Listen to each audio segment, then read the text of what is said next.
नमस्कार दोस्तों, स्वागत है आप सभी का सागर सिविल सर्विसेज के यूट्यूब प्लेटफॉर्म पर। दोस्तों कैसे हैं आप सभी लोग। हम उम्मीद करते हैं कि आप सभी लोग बहुत अच्छे होंगे, स्वस्थ होंगे और अपनी पूरी ऊर्जा के साथ आप बेहतर तरीके से अपनी तैयारी में लगे हुए होंगे। दोस्तों आज हमने अपने स्तर पर एक छोटा सा प्रयास किया है। हमारा प्रयास ये है कि हम किसी भी विषय के उन महत्वपूर्ण टॉपिकों को आपके समक्ष डिस्कस करेंगे जो आपकी परीक्षा के लिहाज से बेहद ज़रूरी हैं। उन टॉपिकों से लगातार परीक्षाओं में सवाल पूछे जाते रहे हैं और इस डिस्कशन की एक ख़ास वजह यह है कि जिन टॉपिकों की अवधारणाएं, संकल्पनाएं थोड़ी जटिल हैं, जिन्हें तैयार करना थोड़ा मुश्किल हो जाता है, उनकी फैक्चुअल इन्फॉर्मेशन को कैरी करना थोड़ा मुश्किल होता है, तो हम अपने इस प्रयास में ये सारी चीज़ों को ध्यान में रखते हुए कोशिश करेंगे कि वो सारी चीज़ें बहुत सहज और सरल तरीके से क्रमबद्ध रूप में आपके समक्ष डिस्कस किया जाए, जिससे आपको वो सारी चीज़ें बहुत आसान तरीके से तैयार हो जाएं और आपकी तैयारी और बेहतर तरीके हो सके, है ना। तो आज हम इसी संदर्भ में भारतीय संविधान की जो राज व्यवस्था है उसकी प्रस्तावना को डिस्कस करने का प्रयास करेंगे, जो निश्चित तौर पर जिससे आपको लाभ मिलेगा, है ना। तो ये सारी चीज़ें हैं, हमने इसको एक संरचना में डिवाइड करके रखा है कि सारी चीज़ें बहुत आसान तरीके से क्रमबद्ध रूप में कवर हो जाएं हमारी। तो इसमें हम सबसे पहले देखेंगे कि प्रस्तावना क्या है, उसके स्रोत, उसमें जो फिर उसके बाद वाद विवाद हैं, उसके बाद प्रमुख वक्तव्य क्या क्या हैं, फिर प्रस्तावना में निहित जो शब्द हैं उनकी व्याख्या करते हुए हम अपने इस पार्ट्स को कवर कर लेंगे। दोस्तों आपसे एक छोटी रिक्वेस्ट है ये कि आप सभी लोग थोड़ा सा मैनेज कर लीजिएगा, क्योंकि हो सकता है ये हमारी वीडियोस 2 पार्ट्स में आए, क्योंकि हमारे फ़ोन की कैपेसिटी थोड़ी ज़्यादा नहीं है और दूसरा ये कि उसकी एडिटिंग फैसिलिटी अभी बहुत अवेलेबल है नहीं हमारे पास। तो आप थोड़ा सा मैनेज कर लेंगे तो आपकी ये क्लासेस और हमारा प्रयास दोनों साथ साथ चलते रहेंगे, है ना। तो आइए शुरुआत करते हैं बिना किसी देरी की हम अपनी प्रस्तावना की कि प्रस्तावना क्या है। प्रस्तावना को समझने के क्रम में हम सबसे पहले ये समझ लेते हैं कि संविधान क्या है ना, क्योंकि प्रस्तावना भी उससे एक जुड़ा एक छोटा सा हिस्सा होता है। तो संविधान की परिभाषा सबसे पहले हम देखते हैं। आप थोड़ी देर के लिए ये समझ लीजिए कि कोई देश है, कोई राज्य है, उसकी व्यवस्था को सुचारू रूप से संचालित करने के लिए वहाँ कोई सरकार होगी, कुछ प्रशासनिक संरचनाएं होंगी जिन्हें शक्तियों की ज़रूरत होगी, नियमों कानूनों की ज़रूरत होगी, वहाँ के नागरिकों को कुछ अधिकार दिए जाएंगे और उन पर कुछ कानून भी, नियम भी लगाए जाएंगे, जिसकी वजह से व्यवस्था बहुत आसान ढंग से चलती रहे वहाँ की, है ना। और इन्हीं नियमों, कानूनों और आदर्शों को यदि एक जगह संकलित रूप में किसी पवित्र दस्तावेज में संकलित कर लिया जाता है तो वो उस देश का संविधान कहलाता है, उसे हम संविधान कहते हैं, है ना। ये तो हो गई हमारी संविधान की परिभाषा। अब बात करते हैं प्रस्तावना की। तो प्रस्तावना की जो परिभाषा है वो ये है कि संविधान एक विस्तृत जो डॉक्यूमेंट्स होता है उसका संक्षिप्त रूप, यानी कि उसमें जो निहित आदर्श हैं, उच्च आदर्श हैं, उसके जो उद्देश्य हैं और उसमें जो नैतिक मूल्यों की जो बात की गई है, उन सबको अगर हम संक्षिप्त रूप में एक जगह संकलित करें तो वो प्रस्तावना कहलाती है, ठीक है। वो संविधान की प्रस्तावना होती है। यदि आपको इसको समझने के लिए, कि प्रस्तावना को समझने के लिए संक्षेप में और एक उदाहरण देता हूँ। यदि आपने अपनी कोई किताब खोला होगा तो उसमें आपको विषय सूची नज़र आती है। वह विषय सूची उस किताब की प्रस्तावना के समरूप होती है, क्योंकि आप विषय सूची को देखकर आप यह अनुमान लगा लेते हैं कि आप उस किताब में क्या पढ़ने वाले हैं, कौन सा चैप्टर कहाँ पे है और किस चैप्टर में क्या क्या चीज़ें डिस्कस होने वाली हैं, है ना। तो हमने प्रस्तावना को देख लिया, परिभाषा को देख लिया दोनों। अब हम भारतीय संविधान की प्रस्तावना है क्या, इसके बारे में देख लेते हैं। निश्चित तौर पर आप सभी लोगों में से बहुत सारे लोगों ने प्रस्तावना तैयार करके भी रखी होगी, देखा होगा, और बहुत सारे ऐसे लोग होंगे जो पहली बार पढ़ रहे होंगे, उन्हें प्रस्तावना नहीं तैयार होगी। तो आप सभी लोगों से एक छोटा सा रिक्वेस्ट ही समझ लीजिए, कोशिश करिए कि प्रस्तावना को याद कर लीजिए, है ना, क्योंकि प्रस्तावना से ही सवाल बहुत सारे प्रीलिम्स में भी पूछे जाते हैं, मेंस में भी पूछे जाते हैं। यूपीएससी में अब तक 2 बार सिर्फ प्रस्तावना से मुख्य परीक्षा में सवाल पूछा जा चुका है जीएस में, एक 2004 में और एक 2016 में। और यूपी पीसीएस के इंटरव्यू में, मध्य प्रदेश के इंटरव्यू में तो आपसे सीधे तौर पर ये कह देते हैं कि आप प्रस्तावना को ही सुनाइए। वहाँ पर स्थितियाँ बहुत जटिल ना हो, इसलिए वो सारी चीज़ें आप पहले से तैयार करके रखें, जिससे वहाँ पर आपको सुविधा हो, है ना। तो आइए हम देखते हैं भारत की प्रस्तावना है क्या। करते हैं इसकी। हम भारत के लोग भारत को एक संपूर्ण, प्रभुत्व संपन्न, समाजवादी, पंथ निरपेक्ष, लोकतंत्रात्मक गणराज्य बनाने के लिए तथा उसके समस्त नागरिकों को सामाजिक, आर्थिक, राजनैतिक न्याय, विचार, अभिव्यक्ति, विश्वास, धर्म और उपासना की स्वतंत्रता, प्रतिष्ठा और अवसर की समता प्राप्त कराने के लिए तथा उन सब में व्यक्ति की गरिमा, राष्ट्र की एकता और अखंडता को सुनिश्चित करने वाली बंधुता को बढ़ाने के लिए अपनी इस संविधान सभा में आज 26 नवंबर मिति मार्च शीर्ष शुक्ल सप्तमी संवत 2006 विक्रमी को एतद् द्वारा इस संविधान को अंगीकृत, अधिनियमित और आत्मार्पित करते हैं।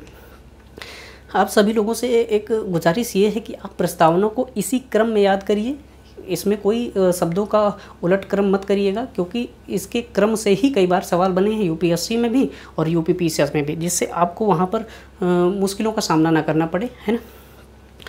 तो आपने ये चीज़ें तो देख ली, प्रस्तावना भी देख ली, परिभाषा भी देख लिया। अब उसके बाद आती है प्रस्तावना के बाद की जो क्रियाकलाप थे वो किस तरह से आगे बढ़े, है ना। उसमें जो आदर्श हैं, जो मूल्य हैं, वो उनका जो प्रभाव है आगे किस किस तरह से सरकारों द्वारा लागू किया गया और उसका क्या प्रभाव रहा, है ना। तो इसको देख लेते हैं। आपको ये पता है कि भारत के तत्कालीन जो प्रधानमंत्री थे श्री पंडित जवाहरलाल नेहरू जी, उनका झुकाव समाजवाद की तरफ अधिक था। वो समाजवाद के बहुत सारे गुणों को भारत के परिप्रेक्ष्य में लागू करना चाहते थे। उन्हें ये पता था कि समाजवाद के लक्षण जो अभी नीति निर्देशक तत्वों में, मौलिक अधिकारों में केवल उनकी एक झलक से दिखाई देती है, स्पष्ट रूप से कहीं उल्लेख नहीं मिलता, तो वो सारी चीज़ें वो उनमें शामिल करना चाहते थे। प्रस्तावना जो है इसका स्रोत क्या क्या है ना, इसके स्रोत क्या क्या हैं। तो इसके स्रोतों में सबसे पहले हम ये देखते हैं कि पंडित जवाहरलाल नेहरू के द्वारा जो उद्देश्य प्रस्ताव लाया गया था, उद्देश्य प्रस्ताव जो संविधान सभा में 13 दिसंबर 1946 को पेश किया गया था और उसके बाद 22 जनवरी 1947 को स्वीकृत हुआ था। अब इसका एक स्रोत तो ये हो गया। अब दूसरा स्रोत क्या है? अमेरिका। तीसरा स्रोत क्या है? ऑस्ट्रेलिया।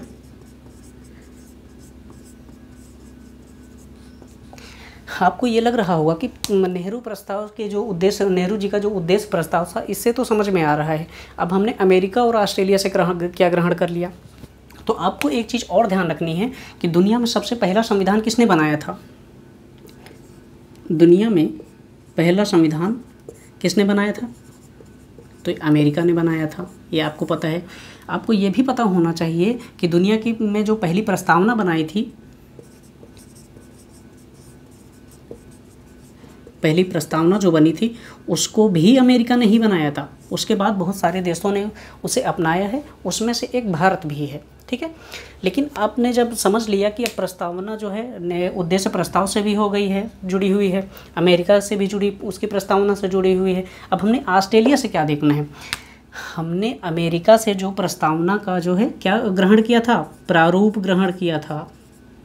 प्रारूप तो हमने अमेरिका से लिया था, लेकिन उसकी जो भाषा शैली है, प्रस्तावना की जो भाषा शैली है, उसे हमने कहाँ से ग्रहण किया था? उसे हमने ऑस्ट्रेलिया से ग्रहण किया था। आपको ये सारी चीज़ें ध्यान रखनी चाहिए। इस क्रम में एक केस आता है इंद्री बेरूवाड़ी यूनियन बनाम भारत संघ का। उसमें सवाल उठता है, क्या जो प्रस्तावना है वो संविधान का अंग है? इस बारे में बात करते हुए हम आगे बढ़ेंगे, फिर वो सारी चीज़ें देखते हैं ना। क्या प्रस्तावना संविधान का अंग है? इसमें यह सवाल उठा था। उसके बाद वाद विवाद हुआ, बहुत संसद में बहुत बातचीत हुई। उसके बाद लेकिन अंतिम निर्णय तो किसको देना था? सुप्रीम कोर्ट को देना था। सुप्रीम कोर्ट ने इसमें निर्णय दिया कि हाँ, ये बात सच है कि उसके जो प्रस्तावना में निहित जो आदर्श हैं, उसके जो उद्देश्य हैं, वो सारी चीज़ हैं, प्रेरणा के स्रोत तो हैं, लेकिन ये संविधान का अंग नहीं है। किस केस में कहा गया था? वेरूवाड़ी केस, वेरूवाड़ी यूनियन बनाम भारत संघ, बनाम भारत संघ कब आया था ये केस? 1960 में आया था। ये चीज़ें आपको ध्यान रखनी है, क्योंकि कई बार जब केसों का क्रम पूछ लिया जाता है तो उन्हें आपको क्रम से रखने के लिए केस की जो तिथि क्रम पता होनी चाहिए। तो इसमें जब बातचीत हो रही थी तो ये चीज़ें आई निकल कर। तो इसमें सुप्रीम कोर्ट ने क्या कहा था? ये संविधान का अंग नहीं है, संविधान का अंग नहीं है। आपको ये चीज़ें ध्यान रखनी, ये बात एकदम ध्यान रखनी कि इसमें कहा गया था संविधान का अंग नहीं है। लेकिन इसमें तो एक दूसरी बात ये कही गई थी, हाँ, लेकिन जहाँ पर संविधान की जो चीज़ें हैं, भाषा, संविधान की जो भाषा है, अगर संदिग्ध है, अस्पष्ट है,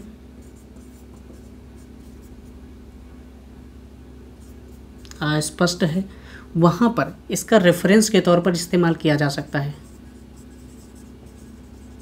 रेफरेंस के तौर पर इसका इस्तेमाल किया जा सकता है। लेकिन उन्होंने इसमें एक बात और जोड़ दी, उन्होंने इसमें सुप्रीम कोर्ट ने ये कहा, हाँ, संविधानविदों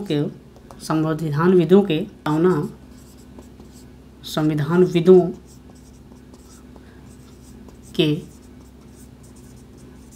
विचारों को जानने की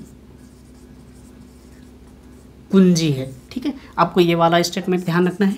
किसमें कहा गया था? तो ये कहा गया था वेरूबाड़ी यूनियन बनाम भारत संघ के मामले में। उसके बाद एक और केस निकल के आता है, केशवानंद भारती बनाम केरल राज्य।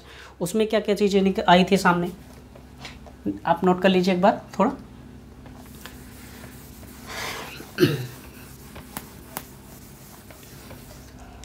अब देखते हैं केशवानंद भारती बनाम केरल राज्य।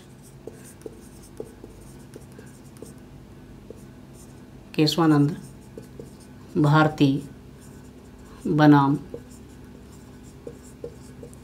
केरल राज्य। ये केस कब आया था? ये केस आया था 1973 में, है ना। आपको ये सारी चीज़ें ध्यान रखनी चाहिए। और जब बात उठी थी कि क्या प्रस्तावना संविधान का अंग है, तो उसमें तो कहा गया था नहीं। लेकिन इसमें एक बार फिर सुप्रीम कोर्ट ने अपने पहले के निर्णय को पलटते हुए कहा कि ये संविधान की जो प्रस्तावना है, ये संविधान का एक अभिन्न अंग है,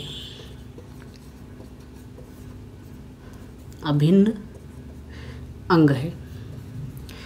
उन्होंने और कहा कि इसका वो स्थान बिल्कुल वैसा ही है जो अन्य प्रावधानों का है।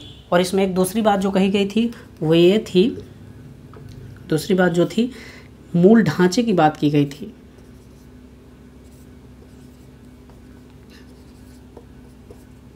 मूल ढांचे की जो बात की गई थी, कहा गया था कि आप संविधान में परिवर्तन तो कर सकते हैं, लेकिन मूल ढांचे के अलावा करना है। आपको एक बात और ध्यान रखनी है कि मूल ढांचे का उल्लेख संविधान में कहीं भी नहीं है और इसका विस्तार भी कहीं नहीं दिया गया है। ये सुप्रीम कोर्ट द्वारा समय समय पर निर्णयों के आधार पर यह तय किया जाता है कि कौन सी चीज़ें, क्या क्या चीज़ें मूल ढांचे के तहत आती हैं। ठीक है, ये बात आपको ध्यान रखनी चाहिए।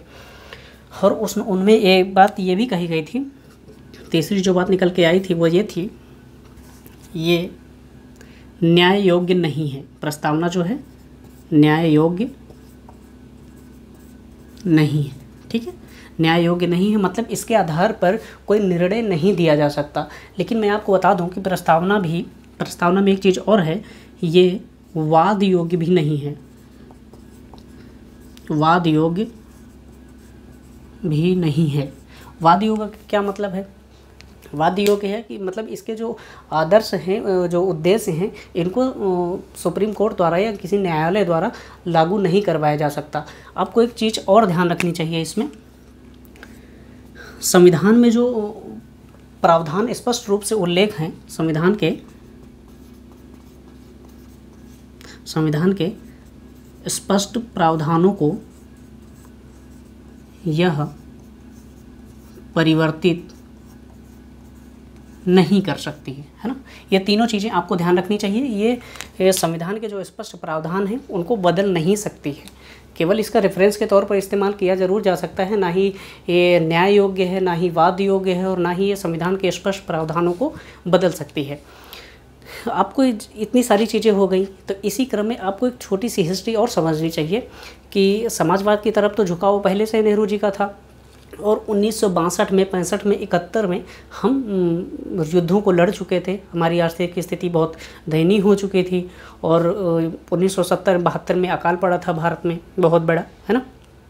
और उसी समय एक चुनौती ये थी, आंतरिक स्तर पर जो छोटे छोटे समूह होते थे उनसे आंतरिक विद्रोह की संभावनाएं बहुत ज़्यादा थी।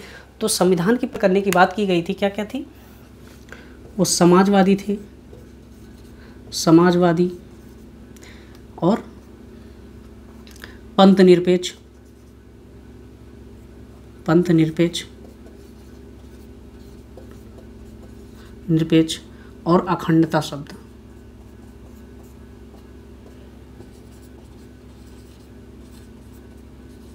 अखंडता, ठीक है।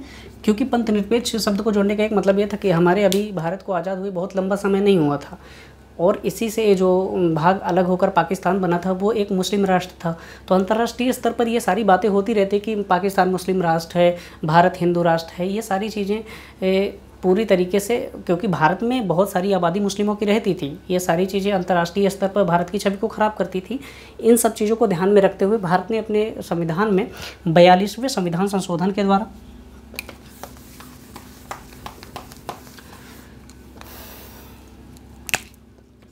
42वें संविधान संशोधन के द्वारा 42वें संविधान संशोधन के द्वारा 1976 में ये सारी चीज़ें जोड़ी हैं, ठीक है। आपको ये सारी चीज़ें मैंने बता दी हैं कहाँ पे क्यों जोड़ा गया है, तो ये सारी चीज़ें हो गई। अब उसके बाद जो मतलब मूल ढांचे का निर्णय की जो बात हुई थी, शब्दों को किस प्रकार से उल्लेख किया जाए कि कौन कौन से वो शब्द हों कि हम समझे कि ये मूल ढांचे के अंतर्गत आता है कि नहीं आता है। तो 1993 में एक केस आया क्लास थोड़ी सी लंबी हो रही है, उसके लिए मैं आपसे माफ़ी चाहता हूँ।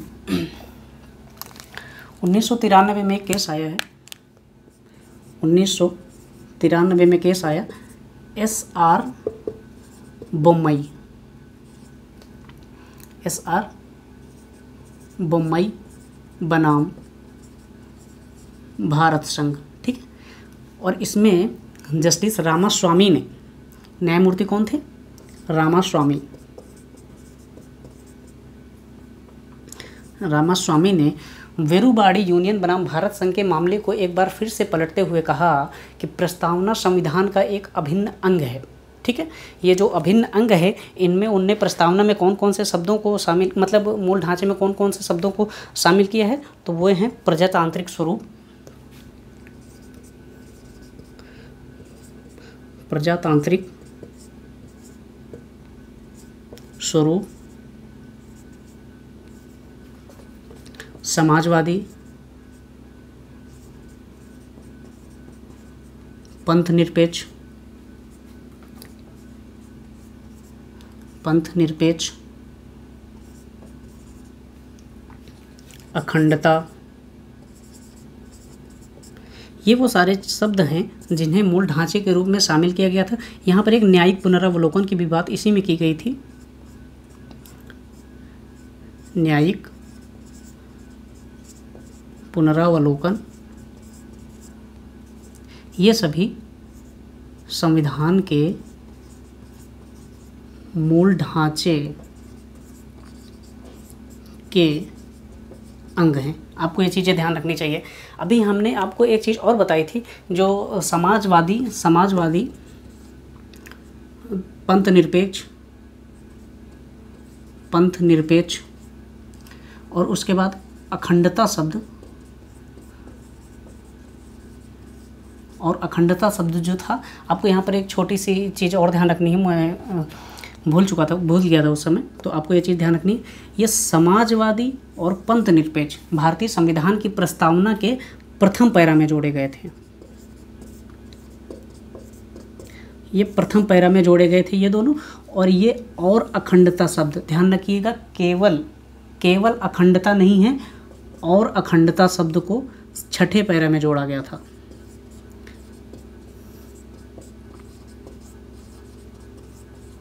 छठे पैरा में जोड़ा गया था, ये चीज़ें आपको ध्यान रखना है। अब उसके बाद कि हम चीज़ों को समझते हैं, है ना।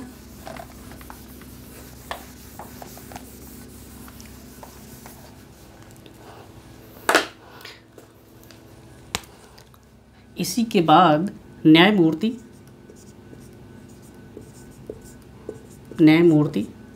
हिदायतुल्लाह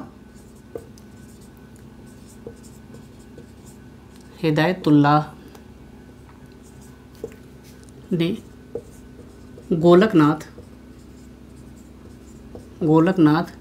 बनाम पंजाब राज्य के मामले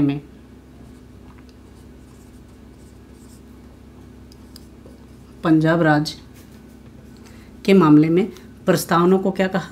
इन्होंने कहा कि प्रस्तावना संविधान की मूल आत्मा है, कि जो प्रस्तावना है ना, प्रस्तावना संविधान की मूल आत्मा है। ठीक है, ये किस में कहा गया था? तो न्यायमूर्ति हिदायतुल्लाह ने कहा था गोलकनाथ बनाम पंजाब राज्य के मामले में। ठीक है, और उसके बाद इसी में भीमराव अंबेडकर जी ने, दूसरा प्रमुख वक्तव्य क्या है? भीमराव अंबेडकर जी ने संविधान की जो प्रस्तावना है उसको मूल आत्मा नहीं माना है।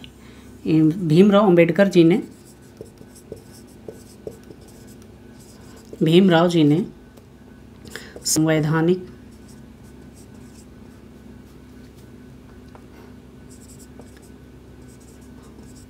उपचारों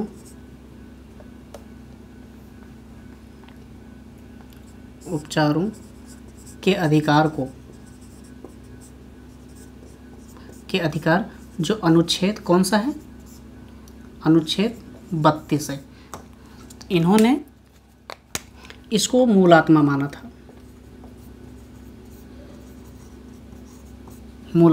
था। और इसके बाद एक प्रसिद्ध संविधानविद ये भी कहते हैं, के.एम. मुंशी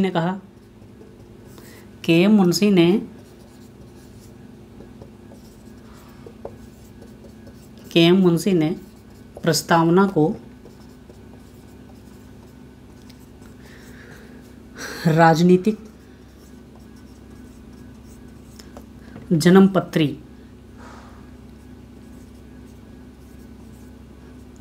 या जन्म कुंडली, मतलब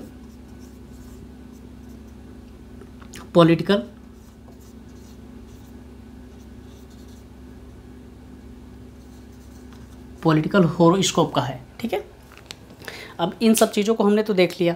इसके बाद संविधान के प्रसिद्ध संविधानविद सुभाष कश्यप जी ने एक स्टेटमेंट दिया कि यदि संविधान शरीर है तो प्रस्तावना उसकी आत्मा है, और यदि उद्देशिका उसकी आधारशिला है तो संविधान उस पर खड़ी एक अट्टालिका है। मतलब ये सारी चीज़ें हमने अब इसमें देख ली हैं कि हमने महत्वपूर्ण वक्तव्यों तक देख लिया है। हमारी क्लास थोड़ी सी लंबी हो रही है, हम कोशिश करेंगे अगले पार्ट में हम प्रस्तावना में जो निहित शब्द हैं उन सब चीज़ों को बेहतर तरीके से डिस्कस कर लें। उसके बाद वो सारी चीज़ें हमारी ख़त्म हो जाएंगी, फिर हम किसी नए टॉपिक पर आपसे मिलेंगे, बातचीत करेंगे, है ना दोस्तों। हम अपनी बात को यहीं पर विराम देते हैं। आज ये हमारी पहली क्लास है, तो इसमें थोड़ी सी त्रुटियां हो सकती हैं। आप सभी लोग अपने सुझाव, मुझे क्या क्या चीज़ें सुधार करनी चाहिए, वो सारी चीज़ें आप कमेंट बॉक्स में ज़रूर दर्ज कराएं और अपना प्यारा सा सपोर्ट हमें दिखाएं, क्योंकि आपके सपोर्ट से ही हमें मोटिवेशन प्राप्त होता है ना। तो फिर मिलते हैं दोस्त, तब तक के लिए अपना ख्याल रखिएगा, स्वस्थ रहिए, अपनी पढ़ाई अच्छे से करते रहिए। धन्यवाद।